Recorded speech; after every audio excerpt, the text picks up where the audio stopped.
Hi guys, it's your girl Crystal. Welcome back to the channel, guys. I have not been in here forever. I missed you guys so much. I hope you guys missed me too. I miss you guys so much. Your girl has been gone for a while, and I think it's time to bring back the scary videos. What do you guys think? Yes or no? I want yes or no's in the comment section. Do you think your girl should come back and start bringing back this scary content? I want to know down in the comments. But your girl has not been here for a while, and your girl has been really busy lately. I'm actually feeling much better. I'm more rejuvenated. I needed time to like some me time, you know, to get better and things like that. But I'm so happy to be back, guys. It's like I needed you. I needed you guys, and I hope you guys missed me. I missed you guys a lot. I know you probably guys, what happened to Crystal? Like, what happened? But guys, I am back, and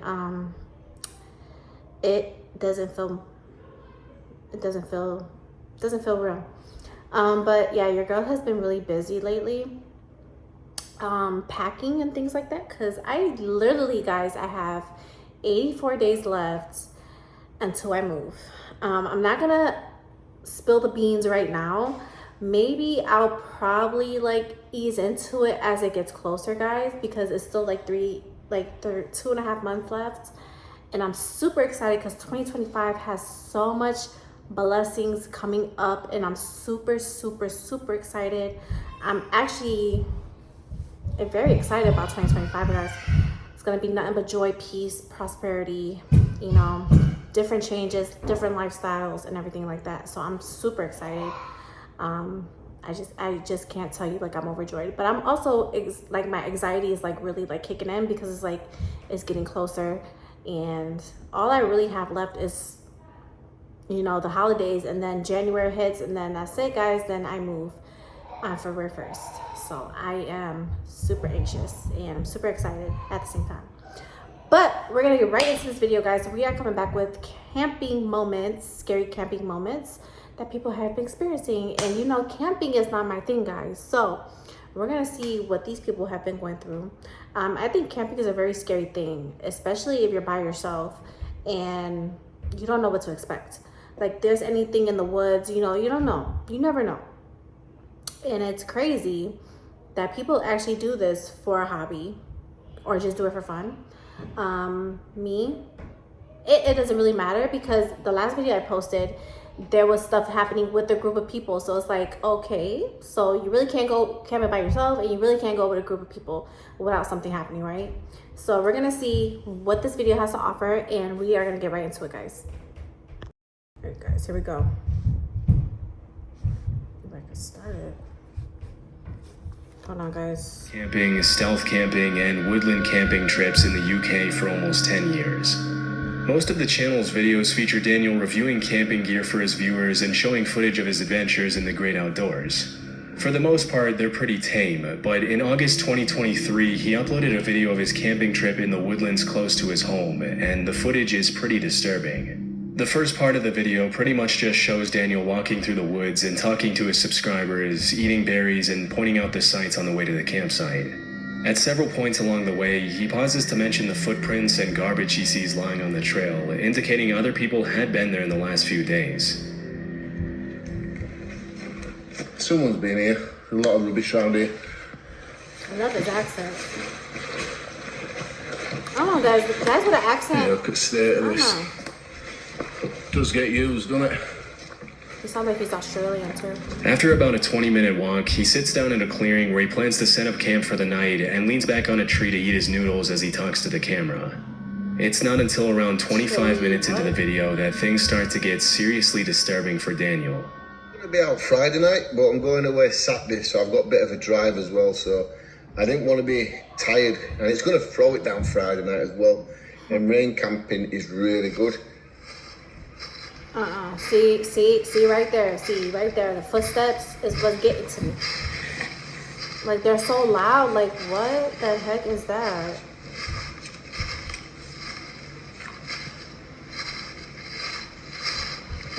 That's strange. Just imagine you sitting there watching your footsteps. Sitting there Hearing these footsteps coming, Hello? and you don't see anybody. Get out of here. That is creepy as heck. Even though some pretty human-like footsteps could be heard right behind Daniel, as soon as he turns around to scan his environment, there's nobody in sight. Exactly. What's most disturbing That's is the that scary as soon as he part. turned around and yelled hello, the footsteps That's the scary immediately part, stopped. guys. For the next few minutes, he I'm gonna sits lower this a down little and bit. tries to regain his composure as he sips his coffee and eats his noodles. But things only continue to Coffee get and even more noodles? creepy as the sun begins Not to a good set. combination at all. I mean, you gotta do what you gotta do. I heard them again. What is that?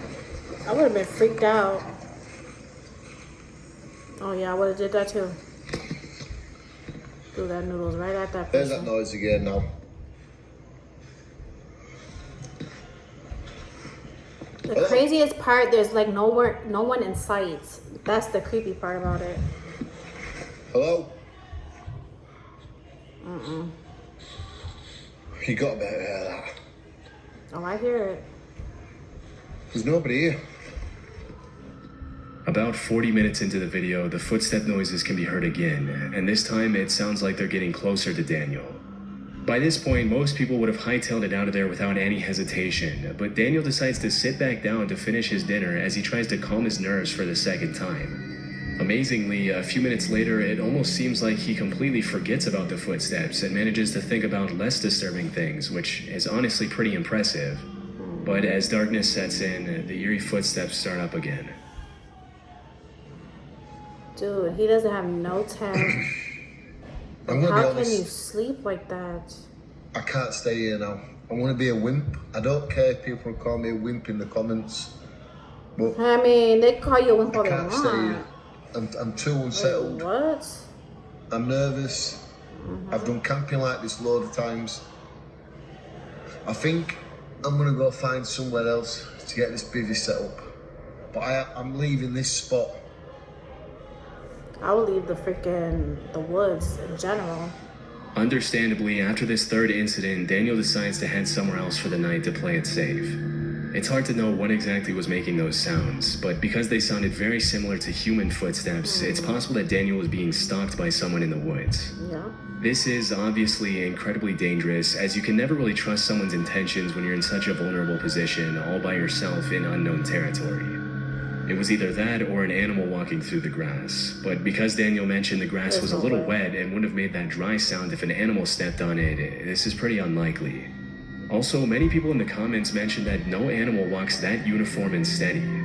They stop, go, and change pace constantly. Either way, it's a good thing he decided to leave, because who knows what could have happened to Daniel that night. Right. Could have fell asleep or something. One of the would have most happened. annoying things to me is spam texts and phone calls. Oh, yeah. You would actually be surprised by the amount of times I get interrupted recording these videos by phone calls from random numbers. Well, I did some research and uncovered that a lot of times these spammers are able to get our personal info, email addresses, and phone numbers because big companies can't keep our data safe from data breaches and hacks. You may not have heard, but back in May, Ticketmaster was hacked and the data of over 500 million people were put up for sale on the dark web for anyone to buy. This stolen Let me see if I data can skip this.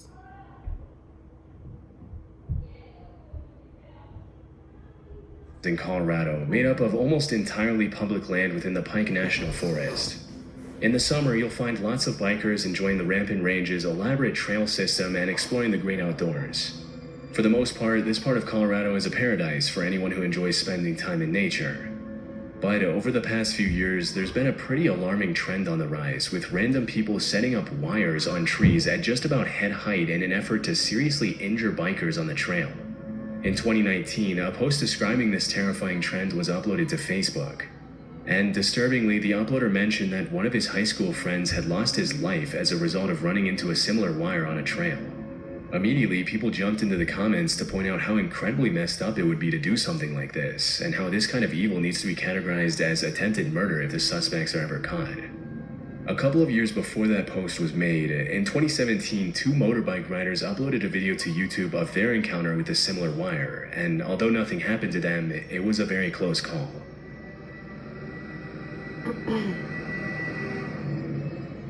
What the heck? Oh my god. I wouldn't have stopped though.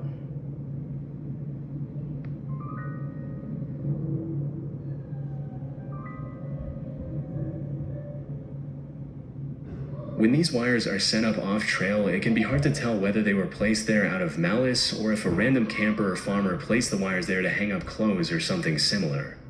But in cases like these where the wires are specifically placed on the trail, there's really only one reason people would do that, and that's to bring serious harm to bikers for some reason.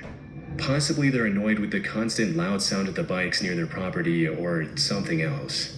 But hopefully more measures can be taken in the future to prevent more people from getting hurt, especially because it's not uncommon to hear about motorbikers and snowmobilers losing their lives over this kind of stuff. Lives in a forest, and he mentioned that the noises in the audio were coming from deep in the woods behind his house.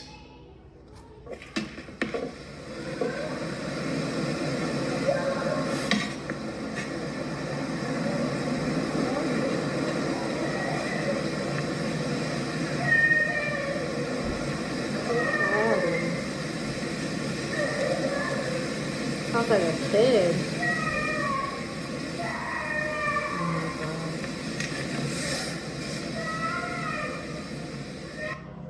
It's hard to make out what the child is yelling, but after listening closely, several users jumped in the comments to point out that you can also hear an adult voice yelling, "Where are you?" In addition to the young female voice making most of the noise, this quieter, more subtle male voice that can also be heard in the audio only makes the whole incident that much more disturbing. Near the end of the video, the uploader mentions that after that night, he checked the news every day to see if he could find some explanation for the screams, but he never did. The fact that the screaming was captured at around 2 a.m. in the freezing cold weather and in the middle of the woods indicates that the uploader could have genuinely recorded something pretty sinister taking place that night. It's hard to tell why the uploader would record and upload the audio instead of immediately calling the police after hearing a female voice in such obvious distress, but at this point there's not much that can be done about it. And who knows, maybe the uploader did call the police. There wasn't much context given in the video's description. We can only hope that whatever problem happened that night was eventually solved, but based on the shrillness of the screams and the strangeness of the whole situation, we probably won't ever be able to know for sure. Lisa is a life coach and YouTuber who often uploads videos of what it's like living in her van and traveling the country on her own.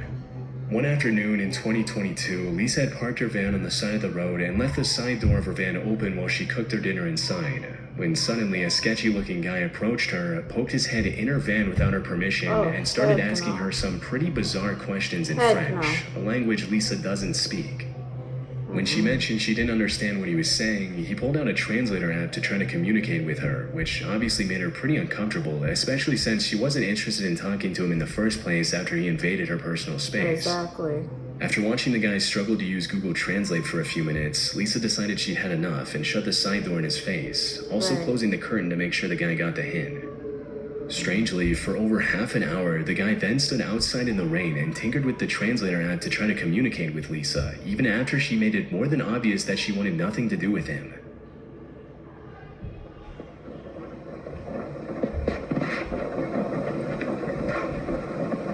That's strange.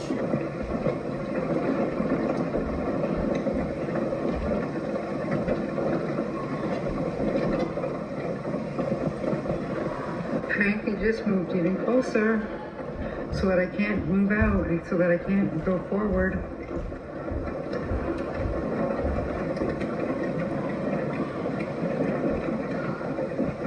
Please leave. Please leave, you sketchy person. Please leave.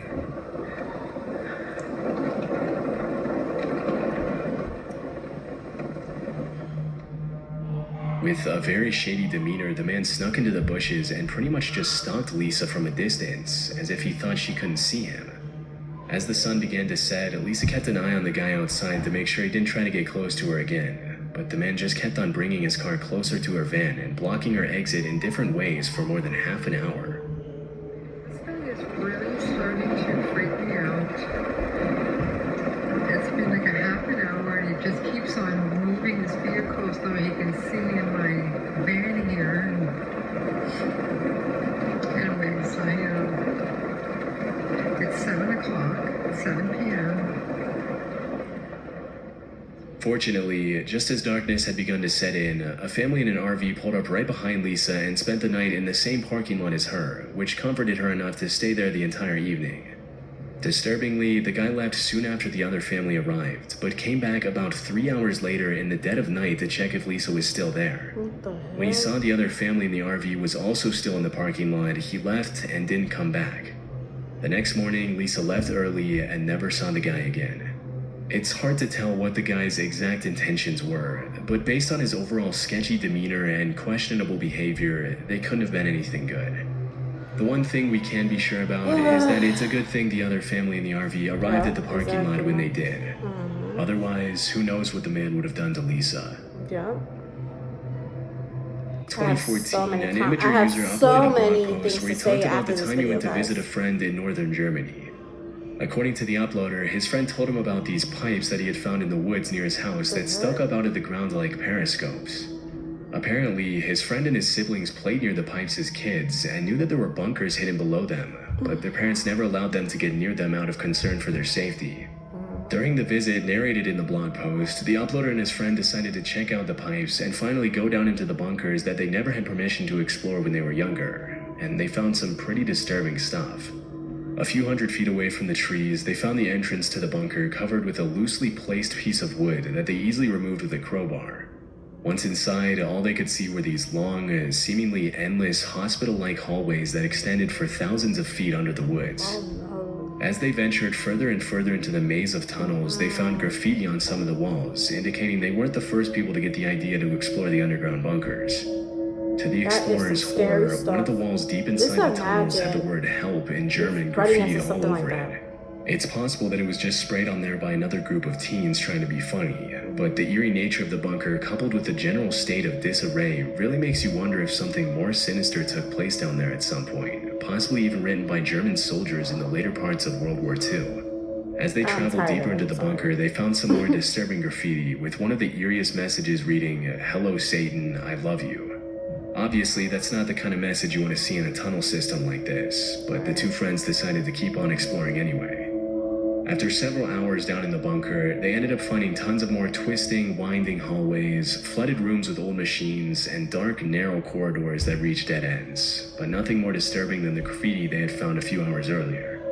The explorers managed to make it out of there safely and didn't go back there again.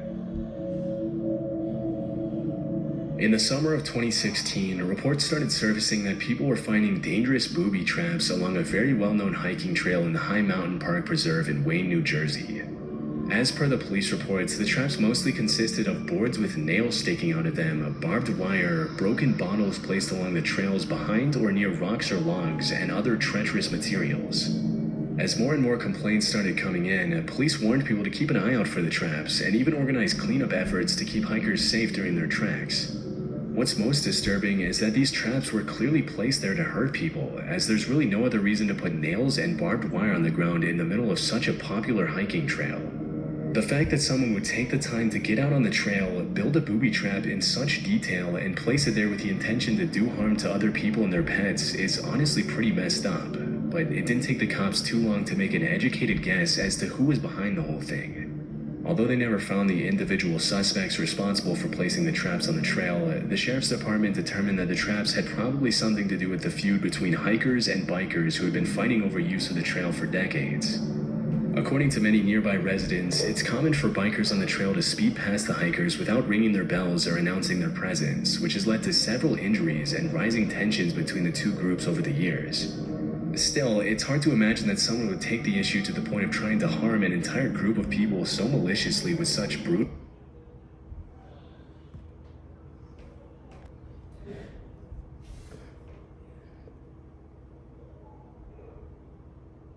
Okay, guys, we are at the freaking end of this video, okay? So, some of my thoughts and opinions are going to be crazy because for the simple fact is one of the clips I really was basically like terrified of is the woman that was sitting, well, she lives in her RV and she travels the world by herself, and the sketchy guy on top of that, like looking at her RV, seeing what she's doing, moving back and forth in front of her RV, like that is some sketchy stuff. I ain't gonna lie, like that is some sketchy stuff. Like if I was her, I'm gonna put myself in her shoes, okay, for 1 second, because I can't even imagine that happening to me. I'm never gonna say never, because you know, stuff happens in mysterious ways, you know what I'm saying? So I'm gonna put myself in her shoes. So basically, if that was me, I would have been scared as S. I'm not gonna say the word S. You know what I'm talking about. Basically, I would have, if that guy was peeking into my RV, I would have had a couple words with him. I don't care if he knew English or not. You're getting out of my RV. Like, why are you poking your head in my personal space? Like, but then on top of that, if I was to do something like that, I don't know what this guy's intentions are. Well, clearly we kind of seen what his intentions were, because he was looking at her through bushes. He wouldn't leave. He kept backing back and forth with his car, trying to make it seem like he was doing something other than watching her. And then not only that, she had to call family because she wasn't. I would have been unsafe too. Like, I wouldn't be able to stay there all night knowing that this creep is around my RV. And not only that, he came back when the family was there, but then he left again. Like, that is some sketchy stuff. Like, you don't know what that guy's intentions were. Though his intentions were bad, I guarantee you. We don't know because it didn't say, but his intentions were bad. He was probably gonna wait there tonight and then, rob her RV, break into her RV and do things that I'm not gonna say on YouTube because it's YouTube inappropriate, but we already know what his intentions were. We're not dumb, okay? Just camping in general is not, I wouldn't consider it as a good thing. I wouldn't. People do it for fun. People do it for adventure. Some people do it because they want to do it. I wouldn't consider camping a hobby, adventure. I wouldn't do none of that because you never know what's lurking in the woods. You never know what's going to happen. Bad things could happen, especially when you're by yourself, or with a group of people. Like I said in the beginning, there's just so much risk that goes with camping. I don't care if I'm going with 30,000 people. I'm still not going camping. Heck no. No, thank you. But guys, give me your comments in the comment section what you guys think of this video, and also keep sharing the videos, guys. I know that your girl has not been on here, but keep sharing and showing love. Keep sharing the videos and showing love to me. Turn your post notifications on so you guys are never missing a video. And guys, I do have 3 channels now, so I'm trying to figure out like how many times I want to post on this channel, then I want to post on my game channel, then my eating channel. Like, it's kind of a juggle so I'm trying to figure out like what's best so I can post on all 3 YouTube channels. It's really hard to juggle because Vlogmas is coming up, guys. Vlogmas is coming up next month, and that's where you post nonstop. If you know what Vlogmas means, you're posting every single day, not missing a day, and yeah. So I'm trying to figure out how to juggle all these channels. It's really hard when you have 3 channels because my main channel is my main channel. I usually post every day, but the end of the year is coming and your girl has a lot of things to do. So to get prepared for my move and things like that. So that's really what's been keeping me back from posting. But yeah, we gotta try to figure this out. I gotta try to figure this out. I'll let you guys know what the schedule is gonna be. How many times I'm gonna be posting on this channel, then posting on my other channel, then posting on my other channel. So I actually gotta talk to my husband about it actually. But guys, I love you guys so much. Thank you guys for watching with me tonight, and I love you. I will see you guys tomorrow. Bye.